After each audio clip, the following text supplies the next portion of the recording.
Hello, Western Civilization 105 class.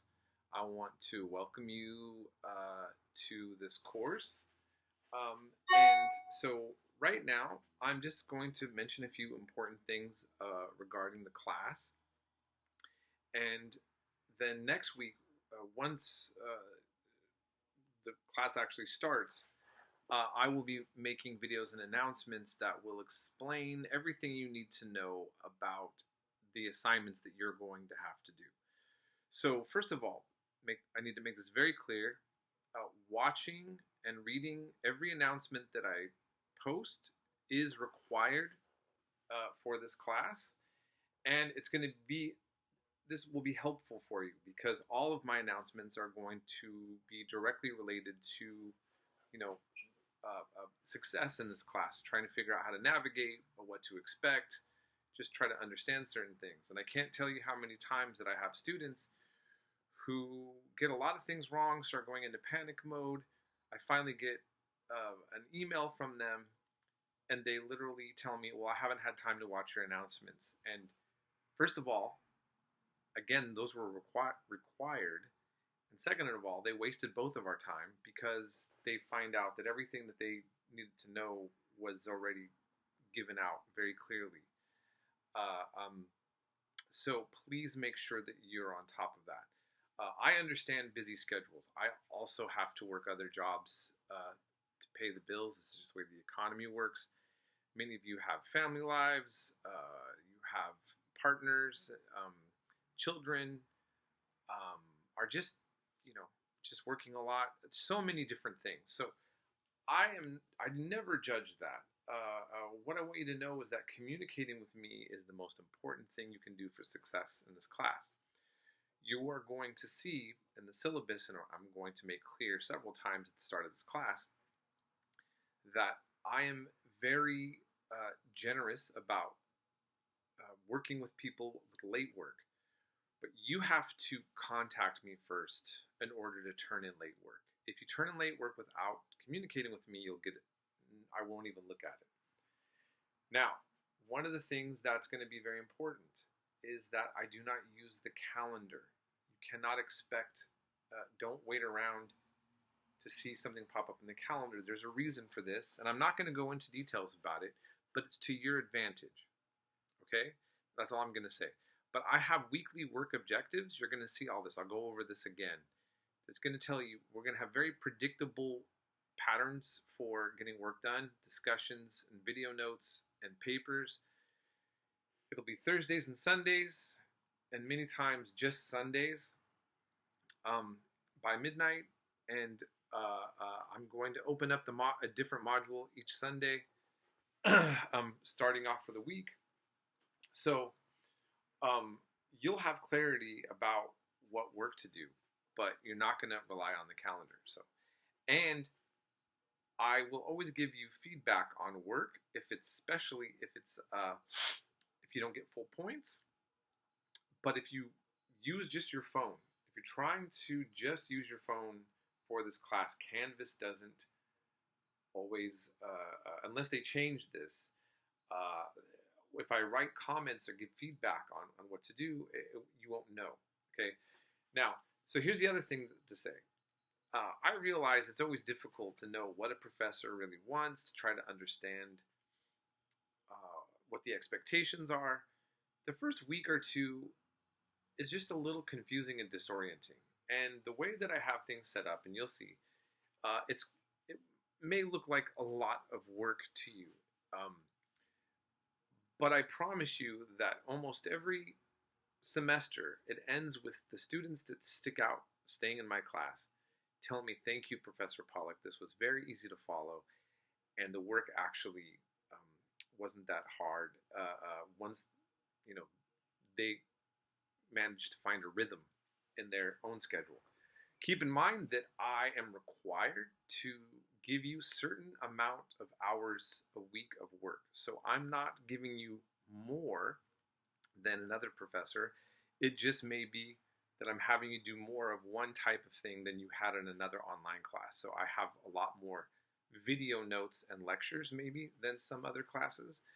But again, this will all This, it all adds up. Okay, so I am very interested in your success. I'm going to work with you.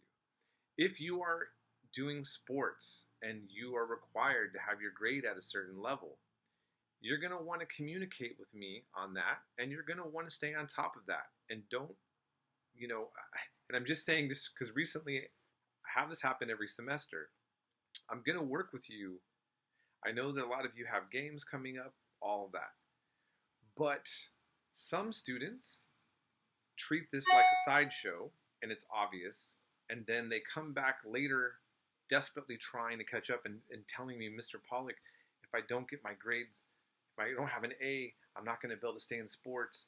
But the whole time you were missing an action, and now wanting to make up and get help for that, and somehow treating it like it's my fault, or that I have this responsibility to save you from the choices you've made. So I will support you. So I'm not trying to talk mess on you. But if you're doing sports and you're required to have your grades up, then you need to treat this class as a priority still, because it's what gives you access to stay in your sports. And again, if you need an extra day or something's happening because of a game, you injured yourself in a practice session, communicate with me. Okay, that's what's going to lead to your success. So I am here to help all of you out, whatever you're doing. But you've got to communicate with me, and it's got to feel like this class is a priority. I also have to drop students that are not showing up with work. So again, if I don't get communication and I end up having no work show up, as we start the class, I'm legally required to drop students. And if I see that we're going into the class for some time and you're dropping, it shouldn't take me dropping a student for all of a sudden a student to try to write to me saying, oh, but I really need this class. Well, why did it take me dropping you for you to even show up to have a communication with me, right? And I'm not going to add you back in, okay? So I need you to just keep the communication. So these are important parts for just understanding what to do for success. Now, the other side of this is that I want you all to really know that you're going to learn about Western civilization in this class. I'm very passionate about the subject of history itself. And I really want you to get a quality education. I want you to know that in terms of this class, this is Western Civ. Okay, I teach U.S. civilization and I teach world civilization. When I teach any of these classes, there's never a time where I have a course where the U.S. doesn't come up somehow in the topic. There's never a time where the West doesn't come up or the rest of the world. But a class is set up for me to focus on a particular part of the world. So when I'm teaching Western civilization as a class, I am focusing on Western civilization. I am Western-centric in terms of the content because that's what we are supposed to be covering. But I do not divorce that from the rest of the world. And it's not Western-centric in the sense of the West is better than the rest. This is not my approach to this. The approach is, what is Western civilization? How do we even define this? And what is its relationship to the rest of the world? What does it even mean to be East or West or South or somewhere in the middle? Like, what does this mean? Right? And so we are also going to just, by the time you're done, you're going to have an understanding about how the world is the way it is. Like, what are these things that are going on the news that are generating trends in voting, trends in places maybe seeing the end of voting, or different kinds of authoritarian states from the left and from the right, in the middle, like the way the global economy operates, and ultimately at the at the end of the semester, I have a setup to focus on Russia and China, but there's also other very important topics that are important to understand, like the Israel-Palestine um, scenario that we're seeing now with the catastrophe happening in Gaza and in the West Bank, and what happened with the hostage crisis and how that relates to the West and its relationship to the broader Middle East. So, but what I'm going to do is the last week I may completely change the whole course, because I'm going to see what events are happening as we get there, and whatever I think is the most important in regards to what's going on, I will try to add several things together or completely disregard one batch of things and focus on one, because we end with this class with contemporary times, and things are going very quickly and all over the place, and there's a lot of controversial things, some things people are excited about, some things people are scared about.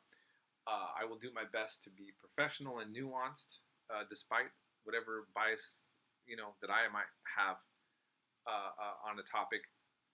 And just hopefully, no matter what side of the spectrum you're on, you will feel again that you are walking away educated in this class. So, I'm going to be happy to have all of you. I will be going over more details about work expectations and what to do once the class starts. So enjoy the rest of your week before the session gets going.